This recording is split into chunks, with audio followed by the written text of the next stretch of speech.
Good morning बच्चों। और कैसे हैं आप सब? अच्छे से हैं?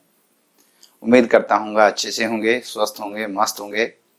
और साथ के साथ जो हम +1 में पढ़ रहे हैं उस पर भी गौर कर रहे होंगे, क्योंकि मौज मस्ती भी ठीक है लेकिन पढ़ाई बहुत जरूरी है। जीवन में यदि कामयाब होना है तो शिक्षित होना बहुत जरूरी है। इसलिए ये आपका समय शिक्षित होने का है और हमने बीड़ा उठाया है कि आपको अकाउंट्स यूं समझ में आना चाहिए, तो उसके लिए आपका सहयोग तो हमें चाहिए ही चाहिए। ऐसे तो नहीं कह सकते हम कि आपका सहयोग नहीं चाहिए, क्योंकि आपके सहयोग के बिना कुछ है ही नहीं। ठीक है, चलें स्टार्ट करें। आज हमारा टॉपिक चल रहा है जर्नल का। उस टॉपिक में, चैप्टर में, जर्नल में बैंकिंग ट्रांजैक्शंस हैं। आज ये बैंकिंग ट्रांजैक्शंस क्या होती है? आज के व्यापार, आज के एक हम हैं, वी, और एक बैंक है। हम मतलब हमारा बिजनेस, और बैंक तो आप जानते ही हैं।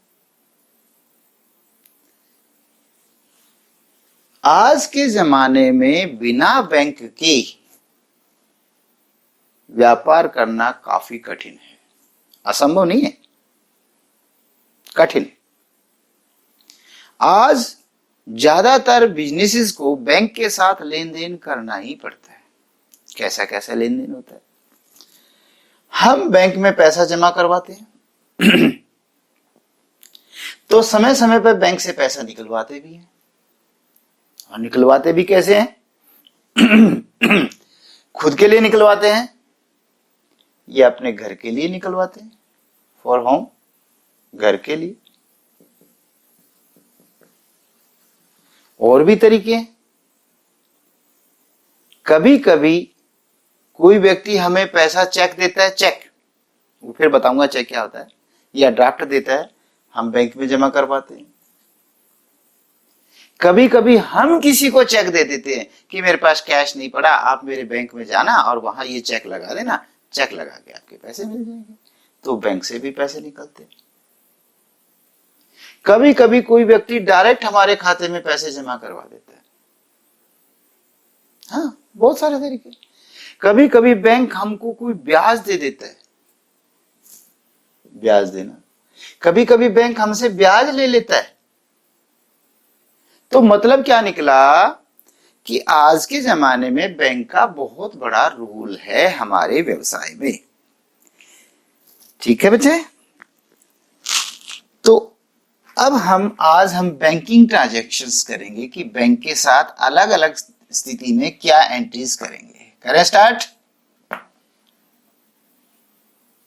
चल, ये मैंने सिचुएशंस लिख दी हैं। आपको अभी कुछ नहीं पढ़ना। कारण क्या है कि मैं एक एक पॉइंट पढ़ाता चलूंगा, तो अभी से टाइम क्यों खराब करें? ठीक है। हाँ, टाइम बचाने के लिए स्थितियों को लिख लिया कि ये हो तो क्या करेंगे, वो हो तो क्या करेंगे। तो पहला पॉइंट पढ़ते हैं। याद रहे, जहां मैं पढ़ा रहा हूं वो देखिए, बाकी कुछ देखने की जरूरत नहीं है। आपके सामने बुक्स भी तो होती है, तो बुक्स को सारी को थोड़ा देखते हो, जो जरूरी है वो देखते हैं ना। तो चलिए, पहला पॉइंट है बैंक में रुपए जमा करवाने पर। पहला सिंपल, हम पैसे लेके बैंक में चले गए, बैंक में जमा कर। पहली बात, बैंक क्या है? पर्सनल, रियल, नॉमिनल, कौन से में आता है? बैंक आता है पर्सनल अकाउंट में। और पर्सनल का नियम क्या है?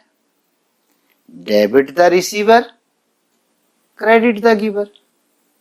अगर बैंक रिसीवर है तो बैंक को डेबिट कर दो, बैंक गिवर है तो बैंक को क्रेडिट कर दो। ठीक है? यहां पर बैंक का मतलब मेरे बैंक अकाउंट से है, मेरा जो बैंक अकाउंट है उससे। ये मैं पूरे बैंक की बात नहीं कर रहा। अगर जैसे मान ले स्टेट बैंक ऑफ इंडिया है, मैं पूरे बैंक की बात नहीं कर रहा। बैंक में मेरा जो छोटा सा खाता है, मेरा जो अकाउंट है, मैं उसकी बात कर रहा हूं। और वो भी तब बनता है बैंक अकाउंट, यानी पर्सनल बना, क्योंकि जब बैंक से हम लेन देन करते हैं। ठीक है बच्चे? चले स्टार्ट करें। बैंक में रुपया जमा करवाने पर आप पैसे तिजोरी से निकालते हो और बैंक में जमा करवाते हो, तो दो खाते इफेक्ट करेंगे। कौन से दो? एक तो करेगा आपका बैंक का, ठीक है, ये मैं बैंक को बी के लिख रहा हूं शॉर्ट में, यहां पे समझ लेना बैंक। और दूसरा है, ये बेटे बैंक बी के कोई फॉर्म नहीं है, ये तो मैं समझाने के लिए कर रहा हूं। ओके, दूसरा बनेगा कैश, क्योंकि तिजोरी से कैश जाएगा बैंक में जमा होगा। तो बैंक हमारा पर्सनल अकाउंट है, कैश हमारा रियल अकाउंट है। कोई सा भी नियम लगा लो, personal account, debit the receiver, credit the giver. अगर बैंक इस वक्त रिसीवर है तो डेबिट कर दो, अगर बैंक गिवर है तो क्रेडिट कर दो। बताइए क्या हुआ? बैंक मेरा रिसीव करा इसलिए डेबिट होगा। अगर ये मन नहीं मानता तो रियल का लगा लो। रियल का क्या रूल है? Debit what comes in, credit what goes out. किस पे नियम लगेगा? कैश पे। कैश आ रहा है बिजनेस में तो डेबिट कर दो, और बिजनेस से जा रहा है तो क्रेडिट कर दो। तो बताइए क्या होगा? कैश जा रहा है इस वक्त, क्योंकि मैं बैंक में जमा करा रहा हूं, तो कैश मेरा क्रेडिट होगा। तो एंट्री क्या बनी भला? क्योंकि बैंक में रिसीवर हुआ तो bank debit, bank account debit to cash account. Narration तो लिख सकते हैं ना, जो भी बोला जाएगा, जैसे ये हिंदी में लिखा है ऐसे आपको इंग्लिश में भी लिखा मिलेगा कि बैंक में रुपए जमा कराने पर तो आप लिख सकते हैं डिपॉजिटेड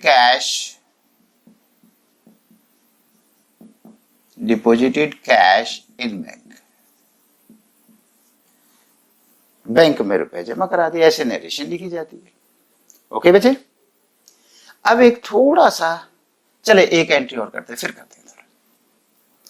ये याद रखो कि बैंक में बढ़ा तो पैसा डेबिट कर दिया, और कैश घटा तो हमने कैश को क्रेडिट कर दिया। आप शुरू में प्लस और माइनस लिख सकते हो, बोर्ड में अलाउड नहीं है, लेकिन याद रखने के लिए भाई कैश जब डेबिट होता है तो प्लस हो जाता है, जब कैश क्रेडिट होता है तो माइनस हो जाता है। यही तो रूल है ना। इसी तरह बैंक में प्लस होगा तो बैंक डेबिट होगा, और जब भी कभी बैंक को क्रेडिट करोगे तो बैंक माइनस हो जाएगा।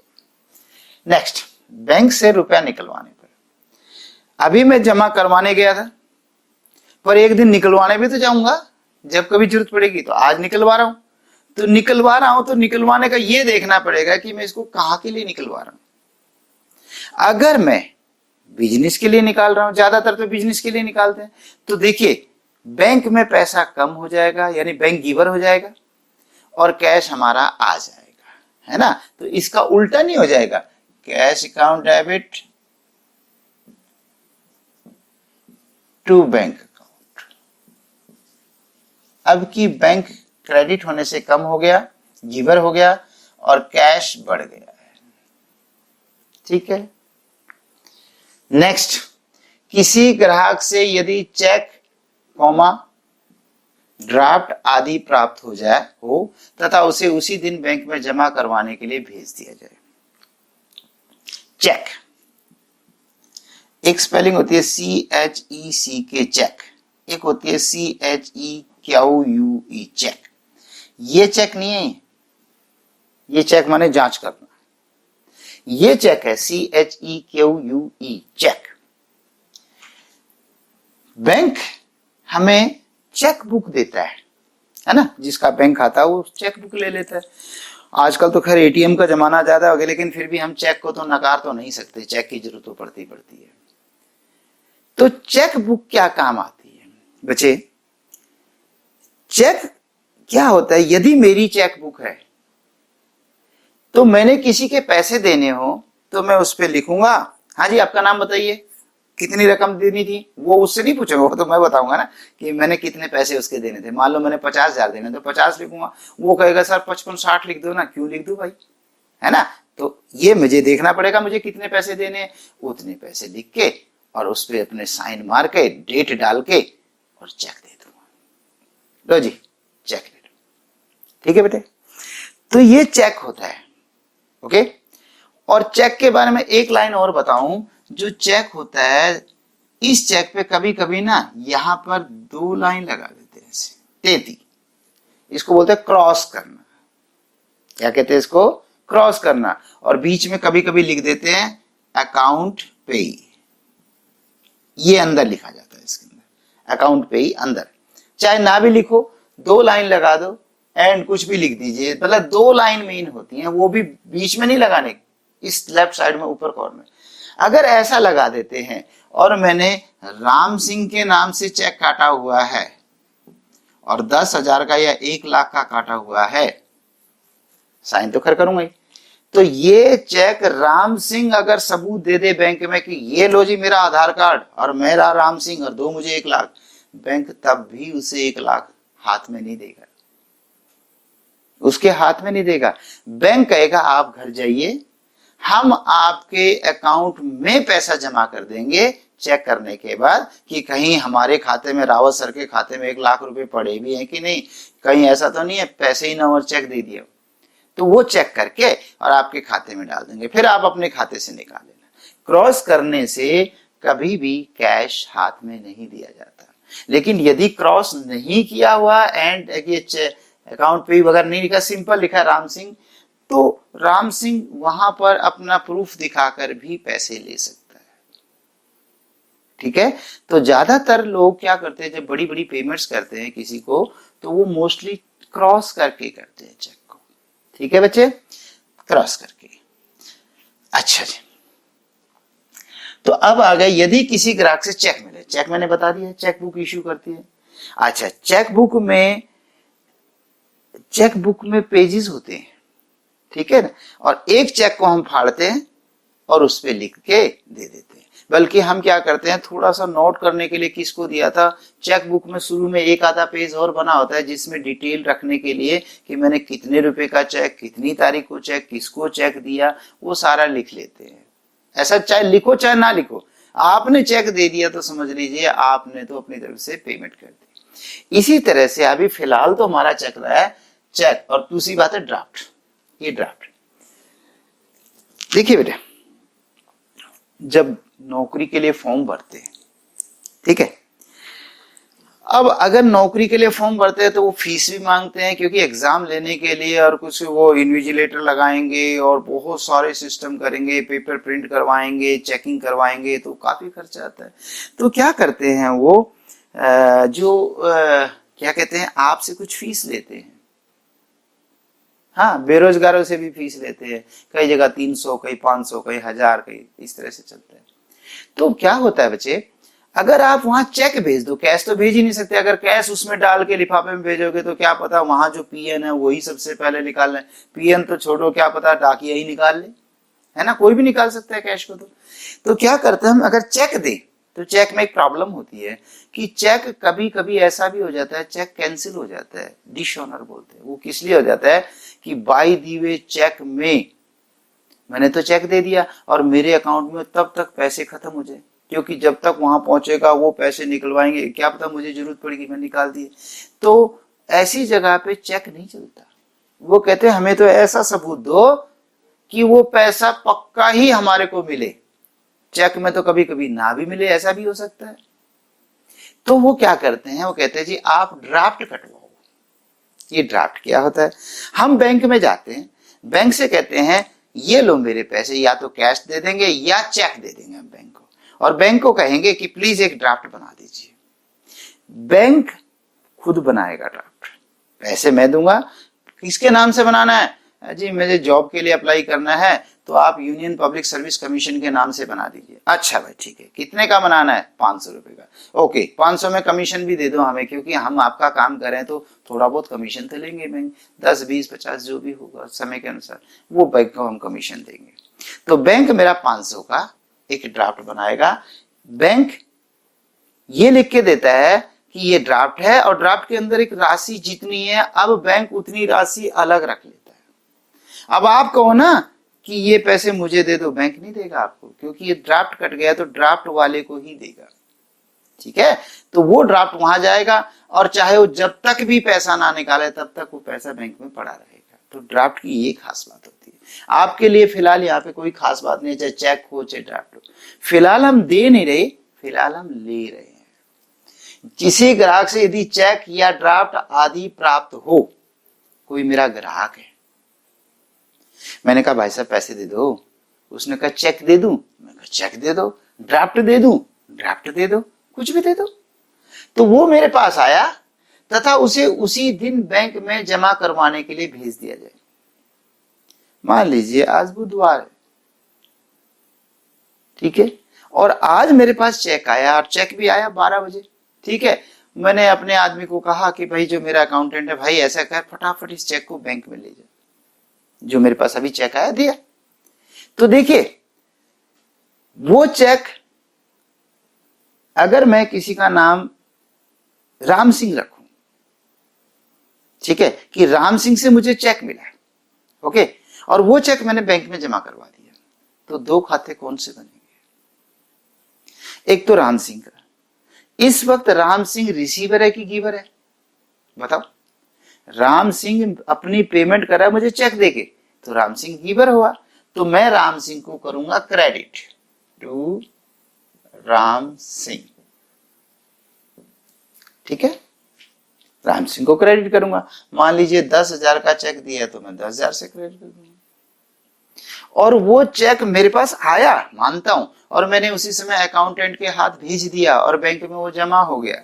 हालांकि जमा होने के बाद भी आज बैंक पैसे मेरे खाते में नहीं डालेगा, क्योंकि क्या पता राम सिंह ने जो चेक दिया और उस चेक में इतने पैसे ही ना हो, सॉरी इस बैंक में इतने पैसे ही ना हो।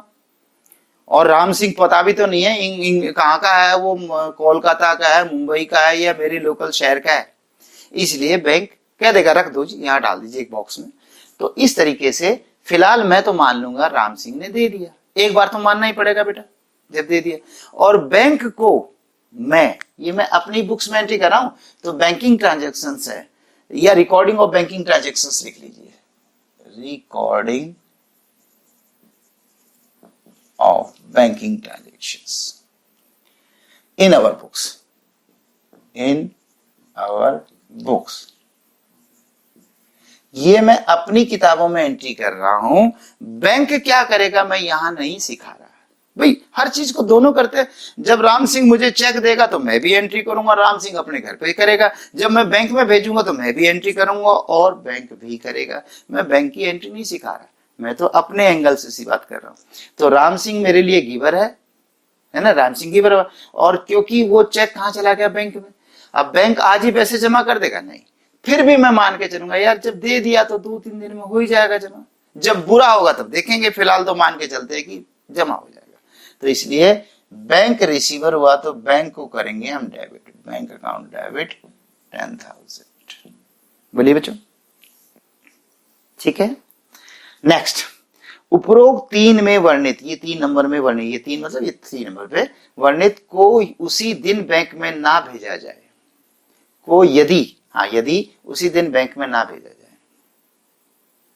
जैसे अभी तो मैंने कहा था बुधवार है, ओके, बाय द वे बुधवार की शाम हो जाए, यानी अगला मुझे चेक शाम को 5 बजे दे रहा है, ओके, तो मैं अकाउंटेंट को जा जल्दी बैंक में जमा कराया। बैंक क्या मेरे लिए 24 घंटा बैठा है? नहीं भाई, बैंक तो अपने 4 बजे तक लेता है, जो भी ये सिस्टम है ना। तो अब मेरा अकाउंटेंट कहेगा सर आज तो संभव नहीं है, अच्छा कल दे देना। ओके, कल दे दूंगा जी। और क्या पता कल भी छुट्टी हो, किसी वजह से कोई त्योहार आ जाता है। तो मतलब मोटी तो ये है कि आज मेरे को राम सिंह चेक दे गया और मैं आज बैंक में जमा नहीं करवा पा रहा, आज नहीं करवा पा रहा। देखिए, अब देखिए, राम सिंह तो गिवर है ही है भाई। राम सिंह को मैं कैसे कह दूं कि गिवर नहीं है? जब राम सिंह मुझे आज चेक दे रहा है 10,000 का, तो मैं राम सिंह को क्रेडिट करूंगा ही करूंगा बच्चे, नहीं? ठीक है, या आप राम सिंह की छोड़ दी, चलो कर लो, राम सिंह से ही कर लेते, ओके। अच्छा, अब क्या ये बैंक रिसीवर है? वो जब मैंने बैंक में भेजा ही नहीं तो रिसीवर कहां से हो गया बैंक? तो वो चेक कहां है? कहां है वो चेक? वो चेक है मेरे ऑफिस में, ठीक है। तो क्या करें? पढ़े रहने दे, कल देख लेंगे? नहीं भाई, बाय द वे कल छुट्टी हो जाए, परसों छुट्टी हो जाए और मेरे जैसा भूल जाए, और भूल तो ऐसी लगती है लोगों को, 2 मिनट में भूल जाते हैं। तो वो तो एक दिन रखने के बाद तो भूल जाते हैं। और क्या बिजनेस में देखा नहीं, कितने लोग आते और जाते रहते हैं, भूल हो सकती है। तो भाई फिर कैसे रहेगा? तो लिख के जरूर रखो, चाहे आपने बैंक में नहीं भेजा तो भी लिख के रखो। तो क्या लिखूं? तो उसको लिखते हैं cheque in hand. Cheque in hand account debit.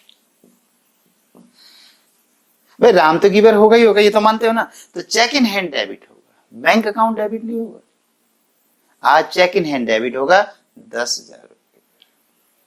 ठीक है, ओके। अब जो चेक इन हैंड है, अब क्या करेंगे?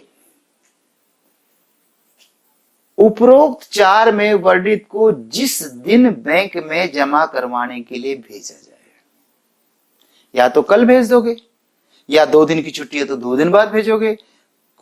चेक को आप 3 महीने तक, पहले तो होता था 6 महीने, अब सरकार ने थोड़ा नियम बदल दिया, अब 3 महीने का कहे। जिस डे चेक पे जो तारीख लिखी है ना, उस तारीख से 3 महीने तक कभी चले जाना बैंक में, कोई प्रॉब्लम नहीं। ये नहीं है कि मुझे परसों ही जाना है। भाई आपको जल्दी है तो आप चले जाओ, नहीं है तो कोई बात नहीं, फिर चले जाना। ठीक है ना? तो बेटे जिस दिन भी आप बैंक में जमा कराओगे उस दिन तो बैंक रिसीवर होगा ना। हाँ, जैसे जब बैंक रिसीवर था तो बैंक डेबिट, आज मैं बैंक को डेबिट करूंगा तो क्या लिखूंगा? Bank account debit. Bank account debit 10,000। आज बैंक रिसीवर है, ओके। तो गिवर राम सिंह है ना। अगर आपने आज राम सिंह को गिवर बना दिया और मान लो राम सिंह ने मेरे 20,000 देने थे। राम सिंह को मैंने कहा, राम सिंह यार पैसे देना। कहता सर अभी 10 दे दूं, मेरे पास पैसे पूरे नहीं है। 10 देते भाई। तो मैंने उस दिन तो लिख लिया टू राम गिवर 10,000, और अगले दिन फिर राम सिंह लिख दूं तो पता है क्या बन गया बच्चे? हमने खुद को मूर्ख बना लिया, खुद का नुकसान कर लिया। यहाँ पे राम सिंह गिवर हुआ, जब राम सिंह को क्रेडिट करोगे तो गिवर है, गिवर माने देने वाला, और आज फिर क्रेडिट करोगे तो फिर गिवर बन गए। हालांकि आज गिवर थोड़ा है भाई, एक चीज को उसने कल दे दिया था, आज थोड़ा दे रहा है, और मैंने आज भी राम सिंह क्रेडिट कर दिया। तो पता है क्या गलती कर दी? मेरी बुक्स में लिखा था राम सिंह मेरे 20,000 देगा, ओके। 20 में से राम सिंह ने दे दिया 10,000, ठीक है, काट दिया, 10 दे दिए भाई। और अगले दिन फिर लिख दूं राम सिंह ने 10 दे दिए भाई, तो मैं तो उसका खाता खत्म ही कर दूंगा। देने कितने थे उसने? 20, दिए कितने? 10। और मैं क्या लिख दूंगा? 10 कल दे दिए, 10 आज दे दिए। और एक दिन राम सिंह आएगा, सर मेरे पैसे बताना, मैं भूल भाल रहा हूँ। अच्छा देखता हूँ, खाता देखा, आपके कोई पैसे नहीं है, आपने 10 पहले दे दिए थे, 10 बाद में दे दिए। और राम सिंह की तो मौज हो गई। राम सिंह की तो बिन बात के मौज हो गई, दिए भी नहीं यार, मौज हो गई। क्यों बोलेगा? चुपचाप, अच्छा ठीक है जी, चलता। याद रखना। तो इसलिए राम सिंह को तो दोबारा से गिवर बना ही नहीं सकते। तो फिर क्या करें? अरे भाई आपने कल इसको चेक इन हैंड नहीं लिखा था, लिखा था ना, तो आज चेक इन हैंड को खत्म करना पड़ेगा। अब मैं आपको खत्म करना भी सिखाऊं, किसी अकाउंट को समाप्त करना, बहुत आसान। अगर वो डेबिट चल रहा है उसको उल्टा मार दो, क्रेडिट कर दो, खत्म। अगर कोई क्रेडिट चल रहा है उसको उल्टा कर दो, डेबिट कर दो, खत्म। तो देखिए यहां पर चेक इन हैंड है, तो चेक इन हैंड को मैं यहां पर क्रेडिट कर दूंगा, to cheque in hand account 10। जो चेक इन हैंड डेबिट है वो चेक इन हैंड क्रेडिट हो गया, तो ये कट गया। एक मैथ्स में भी तो करते हैं, 7 - 7 = 0। हम तो कॉपी में ऐसे कर देते हैं, यूं काट देते हैं, लेकिन बुक वाला तो नहीं काटता, वो तो सिर्फ यूं लिखे रखता है 7 - 7 = 0। काटने की जरूरत ही नहीं है, 7 में से 7 लेस करो, 0 हो जाएगा। तो बेटा इसी तरह से अगर मैंने किसी को डेबिट कर दिया फिर क्रेडिट कर दिया तो वो आपस में कट गया। और कितना कटा? ये 10 डेबिट है, ये 10 क्रेडिट है, तो पूरा कट गया। बाय दिए 7 क्रेडिट करता तो बस 7 आपस में कटता, 3 बच जाता। बाय दिए 12 क्रेडिट कर देता तो ये 10 है, ये 12 है, तो ये 2 फालतू हो गया। इस तरीके से, मतलब फालतू का मतलब ऐसा फालतू नहीं, मतलब या तो डेबिट फालतू हो जाएगा, क्रेडिट फालतू हो जाएगा, उसकी टेंशन मतलब डेबिट क्रेडिट का मतलब क्या है फिलहाल। ठीक है, ओके। नेक्स्ट, अगर कोई घर, अच्छा इन दोनों एंट्री को गौर करो, इस चेक इन हैंड और इस चेक इन हैंड कट गया, कट गया ना। एक पहले दिन एंट्री करी, एक दूसरे दिन करी। अब जब ये कट गया तो इन दोनों में से एक नई एंट्री निकल के आ रही है, देखो कौन सी है। इसमें बैंक तो डेबिट जिंदा है और टू राम सिंह अकाउंट है, ये दोनों अकाउंट ये तो नहीं काटे ना मैंने। तो देखिए बेटा, बैंक डेबिट और टू राम सिंह, तो bank debit to Ram Singh, एक नई एंट्री बन गई, bank account debit to Ram Singh. और देखना, जब वो उसी दिन चेक देता था, उसी दिन मैं बैंक में जमा कराता था, तब क्या एंट्री होती थी, bank account debit to Ram Singh. तब भी यही होती थी, bank account debit to Ram Singh, और आज भी वही हो रही है, bank account debit to Ram Singh. लेकिन फर्क इतना है, वो एक ही एंट्री में हो गए, दो एंट्री करके हुआ। देख लो, इसको मिटा दो, चेक को, ऊपर चेक को मिटा दो, इसका डेबिट रह गया, ये क्रेडिट रह गया, तो क्या एंट्री बनी, bank debit to Ram Singh. ठीक है बच्चे, तो देखा जाए तो हमने वही का वही काम कर दिया, है ना। अब चलते हैं, अगर कोई ग्राहक सीधे ही हमारे खाते में रुपए जमा करा दे,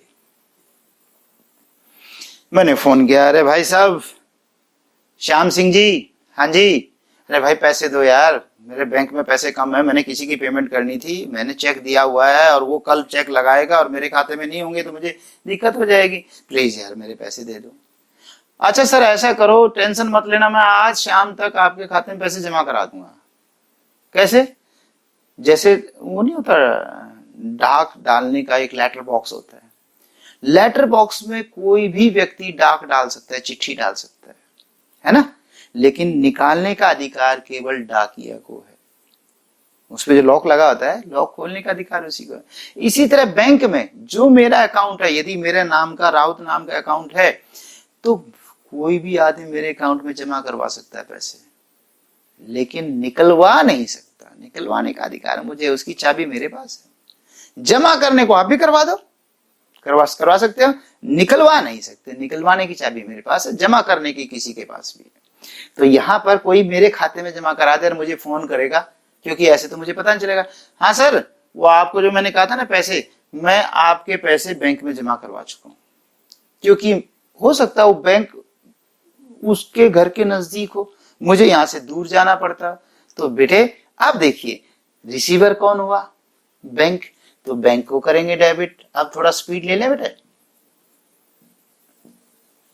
ये देखिए, जब भी कभी बैंक रिसीवर होता है तो बैंक को डेबिट करते हैं, जब बैंक से निकलता है तो माइनस होता है।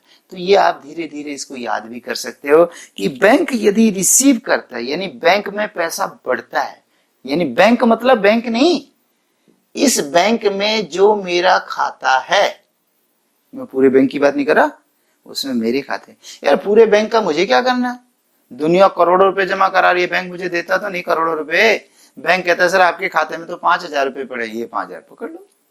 तो बेटा बात यह है कि मुझे अपने अकाउंट को ध्यान देना है। तो बेटे यदि मेरे खाते में पैसे जमा हो तो बैंक डेबिट हो जाएगा, यदि बैंक से पैसे निकले तो क्रेडिट। तो क्या याद करना है, प्लस करना है बैंक में तो डेबिट, माइनस करना है तो क्रेडिट। और नहीं, शुरू में तो पहले नियम से चलना चाहिए, फिर धीरे धीरे आदत पड़ जाती है। ठीक है, तो बैंक अकाउंट डेबिट, और क्योंकि जिस ग्राहक ने दिया है, अब की मेरा ग्राहक कौन था, श्याम, तो श्याम गिवर है, तो टू श्याम। ये लीजिए, अगर 5,000 रुपए दिए हैं तो 5,000 सही, जितने भी दिए। बोलो बेटा, ठीक है। अब अगला है, बैंक में जमा करवाए हुए चेक के अनादरण या अप्रतिष्ठित होने पर, अगर चेक डिसऑनर हो जाए, क्या हो जाए, डिसऑनर हो जाए, तो क्या होगा। डिसऑनर क्या होता है, देखिए, राम सिंह ने मुझे चेक दिया, ठीक है, आज वो अच्छा है, उसकी पोजीशन ठीक है, उसने मुझे 10,000 का चेक दे दिया। खुदा ना खास्ता उसका बच्चा बीमार हो गया, कोई और समस्या आ गई, राम सिंह ने कुछ ध्यान नहीं दिया, उसने देखा मेरे बैंक में कितने पैसे, फटाफट निकाले और अपने बच्चे के इलाज में लगा दिए। भाई लगाना भी चाहिए, बिल्कुल लगाना चाहिए, लेकिन ध्यान ही नहीं रहा कि उसने चेक मुझे दे रखा है।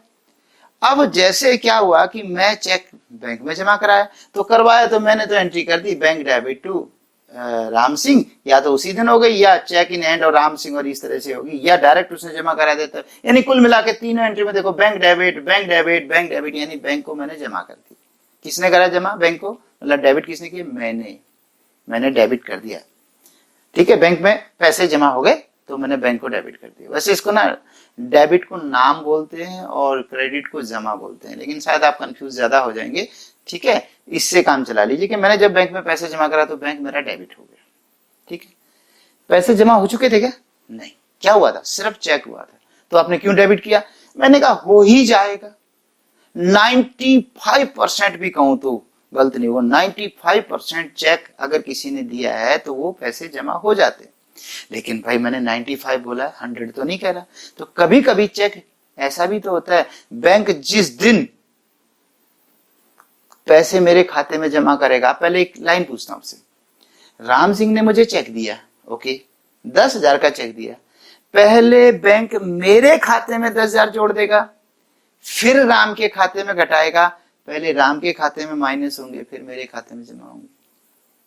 बताओ, पहले राम के खाते में पैसे होने चाहिए और वहां से कम करेगा और तब मेरे खाते में प्लस करेगा। अरे उसके खाते में पैसे ना और मेरे खाते में प्लस कर दे।